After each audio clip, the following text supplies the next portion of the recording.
आज़ाद भारत के इतिहास में शायद जिस शख्स ने सबसे ज़्यादा दलितों, शोषितों और अन्य पिछड़े लोगों के लिए काम किया, उनमें मान्यवर काशीराम सबसे अग्रणी थे। मान्यवर काशीराम जी का 9 तारीख को महापरिनिर्वाण हुआ था और मान्यवर काशीराम जी के बारे में जानने के लिए हमारे साथ हैं एक ऐसे शख्स जिन्होंने मान्यवर काशीराम जी के साथ काम किया। उन्होंने अपने जवानी के दिन उनको दिए और उनके बारे में जानने के लिए हम आपसे रूबरू होंगे और उनसे जानेंगे। तो मान्यवर काशीराम जी के बारे में आइए जानते हैं कुछ अनछुए और अनजाने पहलू। तो सबसे पहले तो आप हमारे दर्शकों को अपना परिचय दीजिए। साथियों, मेरा नाम देवनारायण है और मैं मान्यवर काशीराम जी के द्वारा बनाई हुई कर्मचारियों का जो संगठन बामसेफ है, इसका full form backward and minorities communities employed federation है, उससे उन्होंने जो बनाया था 6 दिसंबर 1978 में, तो मैं उनसे 1982 में जुड़ गया था। तब से अभी तक उनकी विचारधारा को मानते हुए अभी आगे काम कर रहा हूँ। तो सबसे पहले तो मैं आपसे ये जानना चाहूँगा कि आज़ाद भारत के इतिहास में यदि अगर देखा जाए तो बाबा साहब के बाद शायद मान्यवर काशीराम जी को ही सबसे ज़्यादा याद किया जाता है, जो दलित, पिछड़े और शोषित वर्ग थे। तो आपके हिसाब से मान्यवर काशीराम जी के कुछ ऐसी बातें बताइए जो बाबा साहब के बाद केवल वही कर पाए और आज तक जो उन्होंने काम किया उसको कोई रिपीट नहीं कर पाया। हाँ, इस बारे में सही आपने बता रहे हैं कि बाबा साहब के बाद में मान्यवर काशीराम साहब ही एक ऐसे शख्स हुए जो यहाँ की पीड़ित, शोषित, जो टुकड़ों टुकड़ों में जातियाँ बटी थी, जो कभी एक नहीं मिलती थी और अलग अलग रहते थे, उनको एक सूत्र में बांधने का उन्होंने मान्यवर काशीराम जी ने किया। उन्होंने कैसे किया कि यहाँ की जो अनुसूचित जाति की जो कम से कम 2000 जातियाँ थी, अनुसूचित जनजाति की 1000 जातियाँ और पिछड़े वर्ग की 3743 जाति, कुल मिला के लगभग 6743 जातियाँ थे।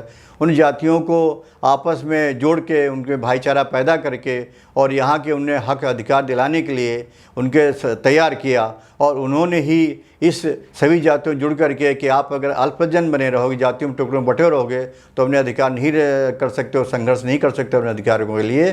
तो इसलिए आप अल्पजन से बहुजन बन जाइए। जब आप बहुजन बन जाएंगे तो आपको अधिकार मिलने होंगे, चाहे राजनीति में हो, चाहे सामाजिक हो, चाहे वो किसी क्षेत्र में हो। तो सबसे पहले तो ये बताइए कि थोड़ा सा मान्यवर काशीराम साहब की जो नौकरी में आने से पहले की ज़िंदगी थी उसके बारे में थोड़ा सा बताइए हमें। जी, तो जैसे मान्यवर काशीराम साहब का जन्म 15 मार्च 1934 में पंजाब के एक रोपड़ ज़िला है, वो वहाँ पर खवासपुर गांव है, वहाँ पैदा हुए थे मान्यवर काशीराम साहब। और जो पंजाब पहले से थोड़ा संपन्न प्रदेश है हमारे भारत के हिसाब से, तो वहाँ पर उन्होंने अपनी पढ़ाई लिखाई वहीं पंजाब से चालू किया। और उन्होंने 1956 में, जैसा बताया था, उन्होंने अपनी ग्रेजुएशन किया, BSc उन्होंने किया था। फिर उन्होंने उसके बाद में उन्होंने पढ़ाई करने के बाद उनको सर्वे ऑफ इंडिया में नौकरी मिली, तो उसमें वो नौकरी मिल UPSC से सेलेक्ट हुए थे। तो उन्होंने जो अपना कार्यक्रम था नौकरी का, तो वहाँ गए तो वहाँ बांड भराया था, तो उनको बांड अच्छा नहीं लगा कि पता नहीं हमारा अच्छा आगे कुछ जॉब मिले तो हम यहाँ बांड भर देंगे तो हम आगे नहीं कर पाएंगे, इसलिए उन्होंने वो नौकरी छोड़ करके उन्होंने वो नौकरी ज्वाइन नहीं करी। हाँ, ज्वाइन नहीं किया। ठीक है। फिर उस नौकरी के बाद उन्होंने डिफेंस में ज्वाइन किया। उसका RDSO नाम उसका था, जो पंजाब में विस्फोटक जो हथियार बनाए जाते हैं, उसमें पूना में तिरकी में जो वहाँ पर उन्होंने नौकरी ज्वाइन किया। जी जी जी। और वहीं से उन्होंने अपनी नौकरी स्टार्ट किया। तो इसका मतलब वो पढ़ाई लिखाई में अच्छे रहे, बहुत अच्छे रहे, तभी वो जॉब क्वालिफाई। बिल्कुल बिल्कुल, UPSC के तभी उन्होंने UPSC क्वालिफाई करके वहाँ लगे वो। जी जी, क्लास 1 ऑफिसर की नौकरी वहाँ। जी जी जी जी जी। तो उन पहली बार कब उनको जातिवाद का दंश झेलना पड़ा? हाँ, उन्होंने 1962-63 की बात है कि वहाँ पर एक राजस्थान के कर्मचारी थे, दीना बहाना, जो भी अनुसूचित जाति से आते थे और उनके साथ काफ़ी छूत होता था। तो वो सफाई कर्मचारी जो वर्ग था उसमें से बिलोंग करते थे। तो उन्होंने वहाँ पर प्रशासन ने क्या किया कि जो भगवान गौतम बुद्ध की एक दिन जयंती पे छुट्टी होती थी और बाबा साहब के परिनिर्वाण के बाद में उनके नाम से एक छुट्टी घोषित हुई थी महाराष्ट्र में, तो उस छुट्टी के वहाँ के प्रशासन ने रद्द कर दिया कि भाई ये छुट्टी हम नहीं करेंगे। अच्छा। तो उस छुट्टी के जब रद्द कर दिया तो वो जो दीना भाना थे उन्होंने उस पर बहुत बड़ा विरोध दर्ज किया और उनके साथ और भी उस फैक्ट्री के जो कर्मचारी थे विरोध उन्होंने दर्ज किया।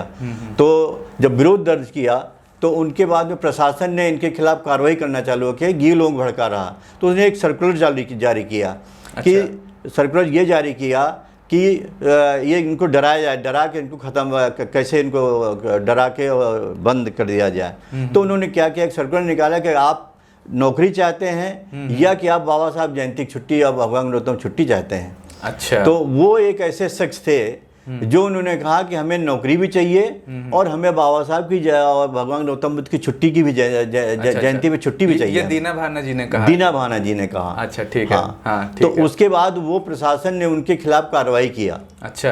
बाकी कर्मचारियों ने डर के मारे उन्होंने कहा हमें नौकरी चाहिए। उन्होंने नहीं कहा महाराष्ट्र लोग, पर वो राजस्थान के रहने वाले थे और सशक्त आदमी वो थे, अपने स्वाभिमान उनके अंदर बहुत ज़्यादा था, उन्होंने दोनों चीज़ चाहिए, तो उनके खिलाफ केस कर दिया प्रशासन ने। अच्छा। तो जब केस कर दिया तो उस केस की पैरवी प्रशासन की तरफ से माननीय कांशीराम साहब जी को मिली थी उस समय। अच्छा। और कर्मचारियों की तरफ से वो दीना भाना जाते थे। अच्छा। तो दीना भाना के साथ में एक मतलब कांशीराम जी अपोजिट पार्टी में थे एक तरह से। हाँ, प्रशासन की तरफ से प्रशासन तरफ से थे और दीना भाना इधर थे। अच्छा। तो माननीय साहब को नहीं पता था, तो उनके साथ एक डीके खापड़ ले जाते थे दीना भाना के साथ में, वही महाराष्ट्र रहने वाले थे। तो वो दोनों लोग जाते थे, बोले तो उन्होंने कांशीराम साहब ने उनसे पूछा कि भाई तुम क्यों यार अपनी नौकरी करो, तो क्यों चक्कर पड़ो, क्या चाहिए, कौन डॉक्टर अम्बेडकर इतने ज़्यादा बड़े आदमी हुए कि ऐसा हुए। तो दीना भाना ने कहा कि अरे साहब, ये जो हम आज नौकरी मिली है, हमें मान सम्मान गिननी मिली है, वो बाबा साहब के कारण मिली है और तथागत बुद्ध के कारण हमें नैतिकता मिली है, तो हम दोनों को हम करें। तो उन्होंने बताया कि भाई ये ऐसा क्या काम किया, ऐसा क्या साहित्य है जो बाबा साहब का है जो किया ऐसा है। तो उन्होंने एनालिसिस ऑफ कास्ट, जात भेद का उच्छेद कि जातियां कहाँ पैदा हो, कैसे समाप्त किया जाए, वो किताब उनको पढ़ने के लिए दिया। तो उस किताब उन्होंने जाना कि अरे ये जातियां तो इतनी ज़्यादा बिखरी हुई हैं। तभी मतलब इसके पहले जो है कांशीराम साहब जानते ही नहीं थे। हाँ, उनको सामाजिक आंदोलन के बारे में उनको कोई ज़्यादा। तो इस तरह तो हम लोग एक निष्कर्ष पे पहुँचते हैं कि यदि जो है प्रशासन उनके ऊपर दीना भाना जी के ऊपर केस ना करता, हाँ, जी, और अगर केस ना करता और अगर जो है दीना भाना जी मतलब अपनी बात पे ना अड़े रहते, हाँ, तो कांशीराम साहब को पता ही नहीं चलता। और अगर कांशीराम को पता नहीं चलता तो आज शायद इतना बड़ा आंदोलन, क्योंकि वो पंजाब रहने तो पंजाब में पहले से लोग सशक्त आर्य समाज था, तो छुआछूत का असर वहाँ इतना ज़्यादा नहीं था जितना कि बाकी इंडिया में इसका असर था छुआछूत का। वहाँ इतना ज़्यादा नहीं, अभी भी मतलब इंडिया के दूसरे प्रदेशों की अपेक्षा वहाँ कम है, मतलब अच्छा ये कहा जा सकता है। पंजाब में कम है। ठीक है। तो आपने बताया कि दीना भाना जी ने एनालिसिस ऑफ कास्ट उनको पढ़ने को दिया। और कौन सी बुक पढ़ी थी उस टाइम कांशीराम साहब ने? उसके बाद फिर बाबा साहब जीवन परिचय, बाकी उन्होंने जिब्रा काम किया। हाँ, साहित्य डीका खापड़ ने उनको सप्लाई किया कि साहब ऐसा।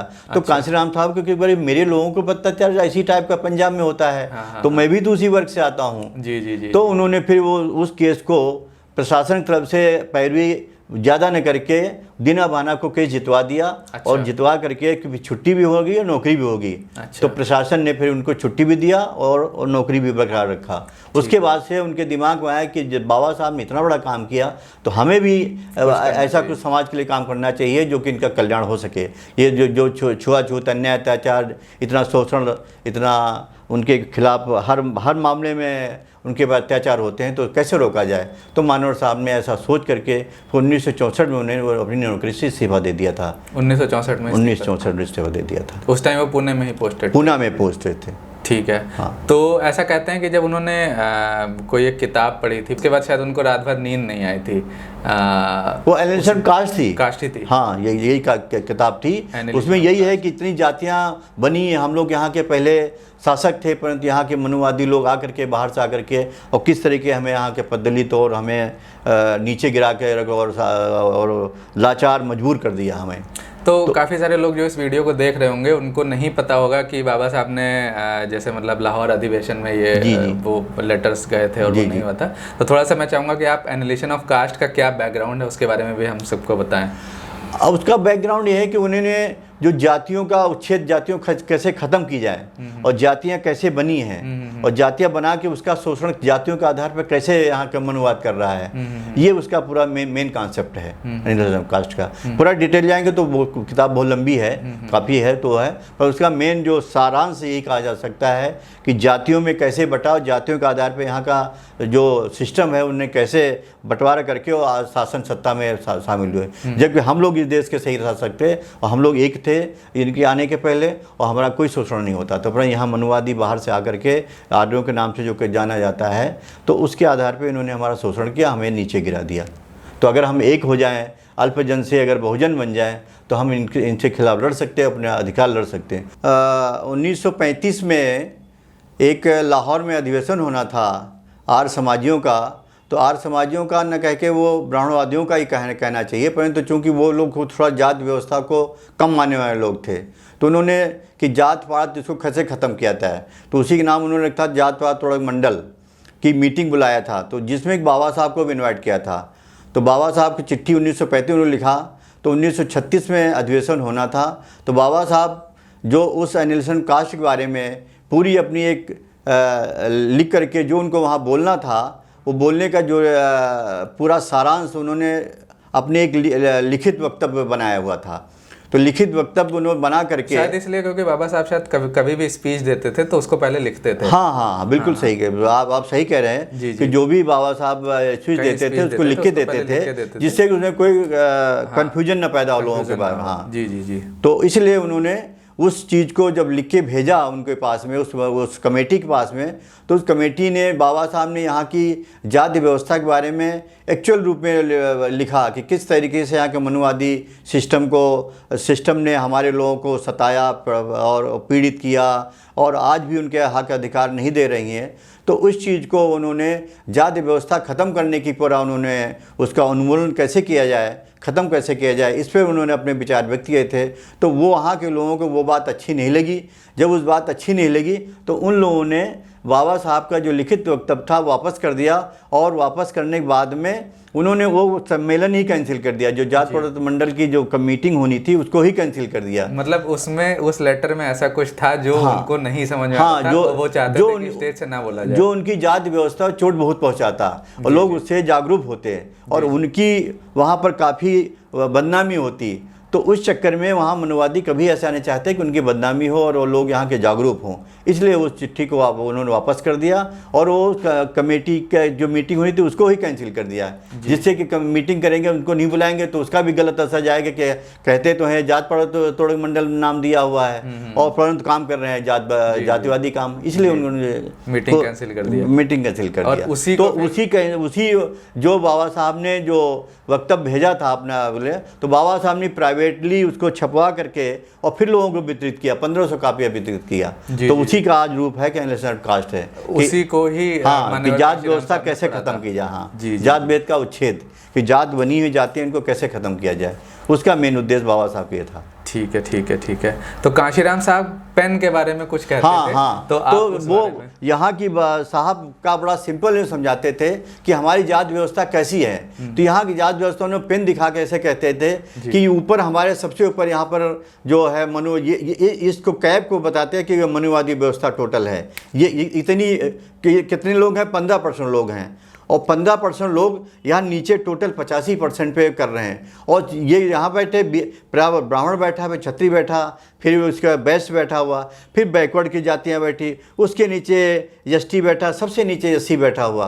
तो साहब कहते हैं ये व्यवस्था खड़ी व्यवस्था है कि ऊपर से लेके नीचे एक दूसरे को दबा रहा, सता रहा, हर जात का जो थोड़ी जात ऊपर है वो जात नीचे वाले को दबा रहा। तो ये सभी परेशान हैं। ब्राह्मण सबसे ऊपर बैठा, क्षत्रिय कम परेशान है, वैश्य उससे थोड़ा परेशान है, बैकवर्ड उससे ज़्यादा परेशान है, एसटी और उससे ज़्यादा परेशान है, एससी सबसे ज़्यादा परेशान है। तो कहते थे हमारा उद्देश्य है कि यहाँ की जाति व्यवस्था, बाबा साहब ने उसे कास्ट प्रथा पड़ी, तो हमारा उद्देश्य है, उन्होंने संघर्ष किया कि मेरा उद्देश्य है इस व्यवस्था, जो खड़ी व्यवस्था है, इस व्यवस्था को बराबर व्यवस्था कर दें, जिससे जो आदमी यहाँ बैठा हुआ सबका बराबर हो, कोई किसी पर बोझ न बने और सब सब अपना अपने रोजी रोटी कमाए और यहाँ पर सामाजिक आपस में भाईचारा पैदा करके सब रहें।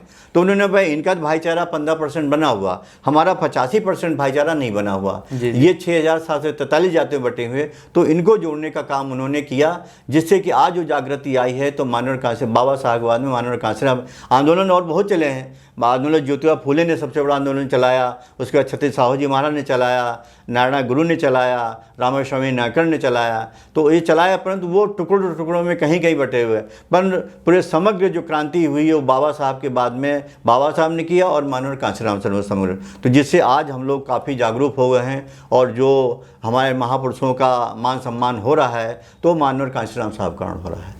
जी, तो आपको क्या लगता है कि जो इसी वजह से बाबा साहब ने, पहली बात तो ये कि बाबा साहब ने इसी वजह से संविधान में रिजर्वेशन का प्रावधान लाया ताकि बराबर है। हाँ, बराबर है। ठीक है, तो उस वक्त में और आज के वक्त में, आज हम 9 अक्टूबर 2020 में इस वक्त हम हैं, तो उस वक्त में जब कांशीराम जी ने एनिलिशन ऑफ कास्ट पढ़ी होगी जिस डेट को, और आज में, तो आज अगर जो ये SC ST और माइनॉरिटीज़ हैं और जो OBCs हैं, उनकी स्थिति में, उस वक्त की स्थिति में और आज की स्थिति में आपको कुछ फ़र्क दिखता है, या लगता है कि आज भी हम लोग लगभग वहीं खड़े हैं जहाँ पे वो लोग पहले थे, SC ST OBCs? जो माननीय कांशीराम साहब का जो संकल्प या जो उनका था एक साथ जोड़ने का, तो उस काम में पहले से काफ़ी जागृति आई, उनके कारण बहुत जागृति आई है और लोग काफ़ी जागरूक हुए। पर जो कांशीराम साहब चाहते थे कि टाइम बाउंड पीरियड में हमारे लोग जुड़ करके और अपने हक अधिकार के लिए संसद पे, विधानसभाओं पे और जो अपने एडमिनिस्ट्रेटिव में वो आप मजिस्ट्रेटी में हर जगह अपना जो अधिकार लें, तो वो अभी पोजीशन नहीं बन पाई है। उनके कारण बहुत है। यूपी में उनके कारण जो एक आया, तो सबसे ज़्यादा जागृति अगर हुई है राजनीतिक रूप से, तो और बाबा साहब ने जो कहा था कि राजनीतिक ऐसी शक्ति है जिससे समाज के और देश के सभी ताले खोले जा सकते हैं और उसी से अधिकार लिया जा सकता है। तो जितनी जागरूकता मानव साहब का के कारण उत्तर प्रदेश में आई है, उतनी अभी जागरूकता दूसरे प्रदेशों में नहीं आई है। बहुजन जुड़ रहा है पर आपस में लड़ रहे हैं। पर यह है कि उनके कारण आज जो बहुजनवाद का संकल्प था, अपने अधिकारों की बात है, तो हर जाति में एक जागरूकता पैदा हुई है। पर जात की जो वो तोड़ने की बात हुई थी, तो वो भी नहीं हो पा रही। तो ये है कि आप जब आदमी पढ़े लिखा का संघर्ष करे, तो आज नहीं कल तो उसकी बात पे आगे बढ़ेगा। और उनका मानना था कि ये तो एक प्रोसेस चलता रहता है कि 1848 में जब कोई हमारे शूद्र समाज पढ़े लिखे लोग ही नहीं थे, कोई स्कूल ही नहीं थे, केवल अंग्रेज़ों ने जिन लोगों को थोड़ा बहुत पढ़ाई करवा दिया था, उसी कारण पर यहाँ की मनवादी व्यवस्था के कारण यहाँ का आदमी कुछ भी शिक्षा नहीं ले सकता था। तो उस आंदोलन से हम लोग कुछ जो पैमाना है, जीरो हमारा जो था, जीरो से हम लोग ऊपर बढ़े हैं। पर जो हमें पूरा 85% एक हो जाना चाहिए, वो अभी नहीं हो पाया। उसकी प्रक्रिया चल रही है, आगे अब कब तक चलेगी ये कहा नहीं जा सकता। जी जी। तो वर्तमान से हम दोबारा इतिहास में लौटते हैं। जी। तो अब मुझे हम लोग को ये बताएं कि जैसे जब ये दीना भाना जी वाला केस हो गया, जब उनको छुट्टी भी मिल गई और उनकी नौकरी भी बची रह गई, तो उसके बाद फिर आगे कांशीराम साहब ने क्या किया? हाँ, तो उन्होंने रिजाइन किया और उसी समय उनकी शादी उनकी माताजी ने उनकी शादी तय कर दी थी कि भाई बेटा तुम्हारी शादी मैं तय कर रहा हूँ। फलाना उनका एक मेंबर पार्लियामेंट पंजाब था, उसकी लड़की उनके साथ उनका रिश्ता हो रहा था। परंतु मानवर साहब ने देखा कि ये ऐसी स्थिति है, बाबा साहब इतना बड़ा काम किया, उसमें मैं भी बेनिफिटेड हुआ हूँ। उनको भी नौकरी मिली थी, तो उसी आधार पर उनको नौकरी मिली थी वहाँ पर UPSC में। तो उनको जबकि जागृति नहीं थी, क्योंकि उसमें आंदोलन जुड़ नहीं थे बाबा साहब साथ में। तो जब उन्हें लगा तो इस काम करे कौन, तो तब उन्होंने संकल्प लिया था कि आज से मेरा पूरा बहुजन समाज होगा और मैं अपने घर नहीं जाऊंगा, न मैं शादी करूंगा, न मैं कोई प्रॉपर्टी इकट्ठा करूंगा।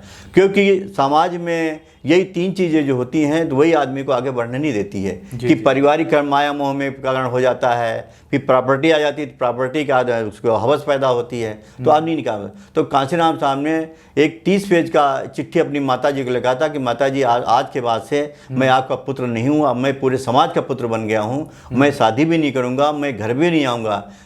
तो इस कारण उन्हें प्रण करके 1964 से काम चालू किया।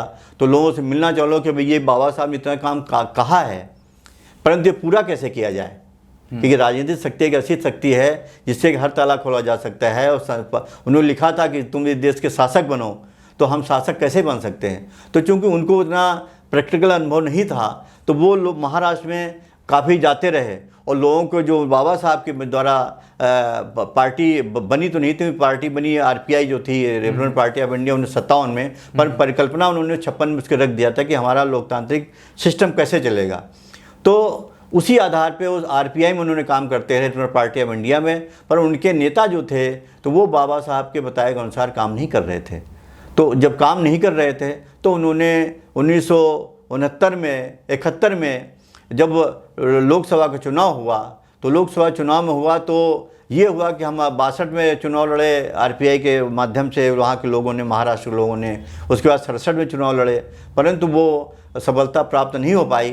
तो उस कारण वहाँ के लोग हताश हुए।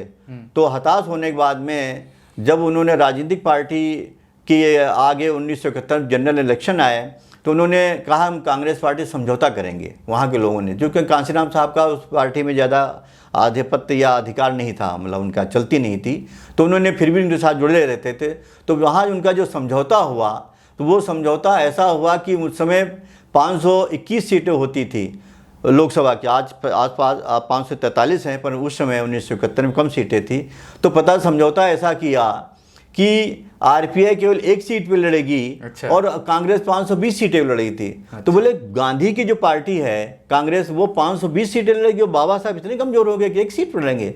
तब उन्होंने मोह आरपीआई से कांशीराम साहब मोह भंग हुआ। अच्छा। भंग होकर करे फिर उन्होंने सोचा कि भाई इनके साथ हम काम नहीं कर सकते हैं। तब उन्होंने अपनी फिर जो बाम साहब का परिकल्पना किया था, तो 1973 में उन्होंने कुछ लोग बैठे, भाई इसको हम स्वतंत्र रूप से कैसे आगे बढ़ाया जाए। तो उन्होंने कहा कि अभी हमारा समाज जो है बहुत पीछे है, उसके पास खाने के लिए अन्न नहीं है, उसके साथ पैसे नहीं है, कपड़े नहीं है, मकान नहीं, तो वो हमारी बात कहाँ से है। तो हम कुछ कर्मचारी लोग जो बाबा साहब के कारण, बाबा साहब ने हमें पढ़ने का अधिकार दिलाया, नौकरी का अधिकार दिलाया, जीने का अधिकार दिलाया, तो जो लोग नौकरी करके इस आगे बढ़े हुए हैं उनसे कहा जाए। और बाबा साहब 1956 में उन्होंने कहा था कि हमें पढ़े लिखे लोगों ने धोखा दिया, 18 मार्च 1956 को। तो वो एक बात, एक ही सेंटेंस, बहुत बड़ा सेंटेंस होता है कि हमें पढ़े लिखे लोग। तो पढ़े लिखे लोग अपना ये जो है आरोप जो बाबा साहब ने उनसे दुखी हुए थे, दुखीपन को दूर करने के लिए बाबा साहब की बात को मानना चाहिए। तो इस आधार पर कांशीराम साहब ने संगठन बनाया कि हम ऐसा संगठन बनाए जो पढ़े लिखे लोगों से पहले हम जागरूकता पैदा करें। वो अपना जागरूक अगर हुए तो अपने समाज में जाकर जिस समाज का हो जाएगा वहाँ अपनी बात रखेगा, तब हमारा ये समाज आगे बढ़ेगा। तो इसलिए 1973 में उन्होंने परिकल्पना रखी भी हम एक ऐसा संगठन बनाएंगे कर्मचारियों का जो कि हमें आर्थिक सहयोग भी देगा, हमें दिमाग भी देगा और हुनर देगा कि कैसे काम किया जाए। 3 चीज़ें उन्होंने, तो इसके लिए बामसेब को जनरेटर बोलते थे। अच्छा। तो यही काम करते करते 1906 दिसंबर 1978 को उन्होंने बाकायदा घोषणा कर दी कि आज से बामसेब का घोषणा होती है कि backward and minorities communities employees federation. अच्छा। जिसके 1978 में 1973 पर करार किया, 1978 में विद्युत घोषणा किया और उसी के उन्होंने 5 लाख मेंबर घोषणा किया। 5 लाख मेंबर कम से कम बनना चाहिए जिससे हमारा काम आगे बढ़ सके। तो जिससे समाज में जागरूकता, ये जो संगठन था ये केवल एम्प्लॉयज़ के लिए था, एम्प्लॉयज के लिए। वो नॉन एजुकेशनल, नॉन रिलीजियस और नॉन पॉलिटिकल। ठीक है कि वो डायरेक्ट रूप से पॉलिटिकल भाग नहीं ले सकता है, ना वो सभी रिलीजन के लोग, माइनॉरिटी वो भी आ सकता है, और जो बैकवर्ड या SC ST के लोग भी सब उसमें आ सकते हैं। बैकवर्ड मतलब दलित जो शब्द था बाबा साहब ने लिखा है, आज उसकी परिभाषा अलग कर दिया है। नहीं, दलित का मतलब दबाए हुए लोग, तो उसमें SC ST बैकवर्ड तीनों कम्युनिटी आती थी। अच्छा। परंतु आज ब्राह्मणवादियों ने उसको एक पर्टिकुलर 80 तक सीमित कर दिया है। जबकि बाबा साहब का कॉन्सेप्ट ऐसा नहीं था। बाबा साहब का कॉन्सेप्ट ये था कि जितने दबाए शोषित पीड़ित लोग हैं सब दलित उसमें हैं, बैकवर्ड, उसी को बैकवर्ड नाम दिया गया, जो सामाजिक, आर्थिक, राजनीतिक रूप से पिछड़ा हुआ हो। जी। तो बामसेब के बाद और कौन सा संगठन? हाँ, तो जब उन्होंने उतना 78 में उन्होंने पूरा काम चालू किया, काम तो 1973 हुए, तो 73 लेकर 78 वो लोग उनके साथ जुड़ गए, फिर 78 से 79 तक उनके जुड़ गए। तो बोला कि अब हमें एजिटेशन करना चाहिए। अगर हमें अपने अधिकारों को, जब तक हम लोग पब्लिक में नहीं जाएंगे तब तक कैसे हम हमारे पब्लिक नहीं जानेगी। अभी तो कर्मचारी जान रहे हैं, तो पब्लिक में एजिटेशन करने के लिए एक संगठन उन्होंने DS4 बनाया था, दलित शोषित समाज संघर्ष समिति, 1981 में 6 दिसंबर 1981 में उसको बनाया है। अच्छा। हाँ, तो उसके माध्यम से उन्होंने लोगों का संघर्ष ऐसा चलाया कि हमारा मजदूर भी हो, किसान भी हो, हमारा स्टूडेंट भी हो, सभी लोग उसमें शामिल कर अपने अधिकारों के लिए। कोई अन्याय होता है, कोई अत्याचार होता है, किसी का कोई नौकरी में कोई प्रॉब्लम आती है, उसको करना चाहिए, स्टूडेंट के लिए करना चाहिए जी। हाँ, तो माननीय कांशीराम साहब ने 6 दिसंबर 1981 को जो DS4 बनाया था, उसका नाम ही था दलित शोषित समाज संघर्ष समिति। संघर्ष का एजिटेशन, अपने अधिकारों के लिए हम संघर्ष करें, तो उन्होंने इसीलिए 6 दिसंबर 1981 को DS4 बनाया था जी। तो जो DS4 था या बामसेफ था, उसके कुछ स्लोगन्स या नारों के बारे में हमें बताइए, या क्या हाँ, उनकी टैगलाइन थी? बिल्कुल बिल्कुल, या क्या उनका मिशन था? उनका माननीय कांशीराम साहब का ये था कि वोट, वो लोग तो उन्होंने जो एनालिसिस निकाला कि 6,743 जातियाँ हैं, तो उनके वोट 85% हैं और वो हैं 15% लोग। तो 85% शासन जो चल रहा है, चाहे किसी क्षेत्र में हो, सामाजिक, आर्थिक, राजनीतिक, शैक्षणिक क्षेत्र में, तो 15% लोगों का कब्जा है। उसमें से 70% से ज़्यादा ब्राह्मणों केवल कब्जा है। तो उन्होंने कहा इस कब्जे करने के लिए, तभी उन्होंने कहा कि हमारा सबसे बड़ी ताकत बाबा साहब दे गए थे कि हम इस देश के जो अभी संविधान बनाया है, उसमें 1 मैन 1 वोट 1 वैल्यू, एक आदमी, एक मतलब व्यक्ति, उसका एक वोट, उस वोट की वैल्यू एक वोट है, चाहे वो राजा हो और चाहे महाराजा हो और चाहे गरीब हो, चाहे वो स्वीपर हो, सबका वैल्यू है। इसलिए उन्होंने कहा कि भाई हम जो हमारे इतने लोग हैं, तो नारा उनका सबसे बड़ा कि वोट हमारा, राज तुम्हारा नहीं चलेगा, नहीं चलेगा। इसके बाद अब राज जो है, जिनके वोट ज़्यादा हो, जब वोट सरकार चलती है और सरकार ही सब पॉलिसियाँ बनाती है, तो अब हमारा वोट, हमारा राज तुम्हारा नहीं चलेगा, नहीं चलेगा। तो उनका ये नारा सबसे बड़ा नारा, बहुत बड़ा। और 85 पे 15 शासन नहीं चलेगा, कि हम लोग 85 लोग हैं, 15 का शासन चल रहा है, तो ये तो अन्याय हो रहा है जी। और बोले अगर आपस में संघर्ष भी होता हमारा, तो वो लोग 15 लोग हैं, 15%, हम 85% है, तो अगर वो 15 पूरे मर गए, हमारे 15 में, तब भी हम तो 70% बचेंगे। उनका पूरा बिजनेस हो जाएगा जी। अगर वो हमारी व्यवस्था को नहीं मानते, तो अगर उन्होंने जो पेन बताया था कि ऐसे अगर हमारी ये व्यवस्था आगे सबको अधिकार मिल जाए, तो हमें कोई प्रॉब्लम नहीं, 15% अपना काम करें, 85% अपना काम करें, सबको समान अधिकार मिले हर क्षेत्र में, चाहे कोई क्षेत्र हो, चाहे वो जुडिशरी हो, चाहे एडमिनिस्ट्रेटिव क्षेत्र हो, चाहे एजुकेशन क्षेत्र हो, किसी क्षेत्र में हमारा अधिकार मिलना चाहिए। ये सब नारे क्या जब उनकी रैलियां निकलती थी तो लगाए जाते? हाँ, उस बिल्कुल, वो जब उनकी रैलियां निकलती थी, तब या उनकी कोई पब्लिक मीटिंग होती थी, उसमें नारे लगाए जाते थे। और उसी नारे को आधार पे पब्लिक इनके साथ जुड़ी कि हाँ सही बात हो, 85 हम लोग हैं, 15 वो हैं, और शासन उनका चल रहा है। मुख्यमंत्री उनका बनता, प्रधानमंत्री उनका बनता, जिला पंचायत अध्यक्ष उनका बनता, मुख्यमंत्री उनका बनता, राज्यपाल उनका बनता, राष्ट्रपति उनका बनता। तो अब कहना चाहिए कि माननीय कांशीराम साहब के आंदोलन के बाद ही जो है, आप देखा होगा कि मुख्यमंत्री जो बने हुए हैं वो बैकवर्ड एससी के, तो माननीय कांशीराम साहब ही बनते हैं। नहीं, पहले ब्राह्मण ही मुख्यमंत्री बनता था, ब्राह्मण ही जो है वो प्रधानमंत्री बनता था। उसके पहले किसी देख लीजिए, जवाहरलाल नेहरू देख लीजिए, लाल बहादुर शास्त्री थोड़े समय बने, कायस थे, पर वो भी उसी व्यवस्था मानते थे, उनको बनाया गया था। चाहे मोरारजी देसाई, वो भी ब्राह्मण व्यवस्था में थे। तो जितने इंदिरा गांधी ज़्यादा, जवाहरलाल नेहरू, इंदिरा गांधी 1980 तक जो है, या कहिए 85 के पहले उन्हीं का शासन रहा, कांग्रेस शासन रहा। कांग्रेस में किसी भी राज्य के आप उठा देख लीजिए, तो केवल ब्राह्मण ही मुख्यमंत्री बनता है। ब्राह्मण बाद एक आध क्षत्रिय बने नहीं, सब ब्राह्मण मुख्यमंत्री बने। तो कोई एक ऐसा इंसिडेंट हमको बताइए, जैसे जब आप कोई एक ऐसी रैली में रहे हों, जब ऐसे नारे लग रहे हों, या उन दिनों उन्होंने साइकिल से भी बहुत जागृति करी। हाँ, उन्होंने हाँ बिल्कुल, आपने सही कहा कि जो उनका ऐसा है, तो उन्होंने वह DS4 के माध्यम से ही उन्होंने 1983 लेकर 1984 तक एक साइकिल रैली निकाला था, अम्बेडकर रैली, जागरूकता रैली पूरी। तो 4200 किलोमीटर यात्रा साइकिल चलाई थी माननीय साहब ने, समझ लो, और 7 राज्यों कवर किया था उन्होंने। अच्छा। 4200 किलोमीटर और 7 राज्यों की उन्होंने किया था। तो उस रैली के माध्यम से इतनी जागृति आई कि उसी 15 मार्च 1984 को जो है उन्होंने दिल्ली में समापन किया था उसमें।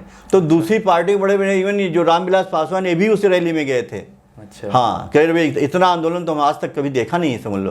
कर्पूरी ठाकुर थे, वो गए हुए थे, और इवन जगजीवन राम भी एक उनके बाम साहेब कन्वेंशन गए थे। चंडीगढ़ में कन्वेंशन हुआ था 1981 में बाम साहेब का।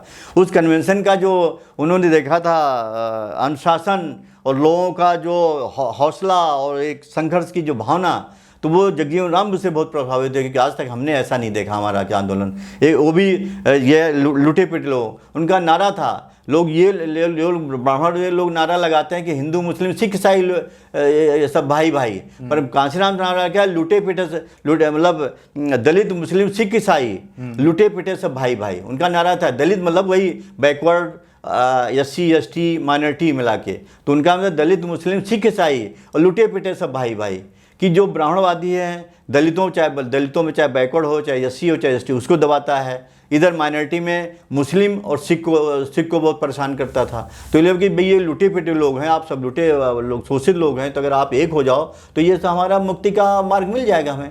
तो ये उनका बना रहा था। इसी माध्यम से उन्होंने साइकिल चला के तब 14 अप्रैल 1984 को कि भाई हमारा संघर्ष तो पूरा हो रहा है, परंतु हमारी आवाज़ यहाँ हमारी पिटाई होती है या हमारे आंदोलन नहीं करने देते, तो हमारे संसद में, विधानसभा में आवाज़ कौन उठाएगा? वहाँ नहीं उठाएगा तो हमारी कोई वैल्यू नहीं होगी, समझ लो। और वहीं से हमारा आज जो चाहिए कि लोकसभा हो चाहे विधानसभा, वहीं पर कानून बनता है, कानून के घर है, विधान का कानून है, वहीं बनता है। इसीलिए उन्होंने 14 अप्रैल 1984 को बहुजन समाज पार्टी की स्थापना किया था कि हमारे लोग अब संसद में जाएंगे, विधानसभा में जाएंगे, तभी हमारे कि जो हम चाहते हैं कि हमारा अधिकार मिले, तभी मिल पाएंगे।